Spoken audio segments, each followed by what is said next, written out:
আসসালামু আলাইকুম, how everyone, this is Rachin. আজকে আমরা জানবো মানবদেহ সম্পর্কে। তোমরা কি জানো মানবদেহে হাড়ের সংখ্যা কয়টি? মানবদেহে হাড়ের সংখ্যা 206টি।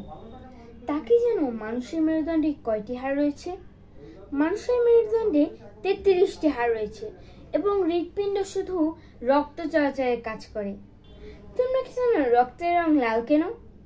কারণ রক্তের লোহিত কণিকায় হিমোগ্লোবিন নামে এক পদার্থ থাকে, তাই রক্তের রং লাল।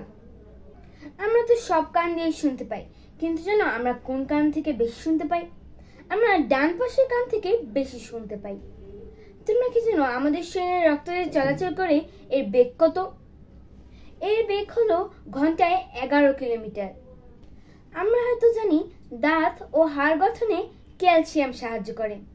কারো গায়ের রং কালো এবং কারো গায়ের রং সাদা। এটি কেন হয় তা জানো? এটি হয় মেলানিনের প্রভাবে। ফি আমানিল্লাহ, সি ইউ অ্যাগেইন।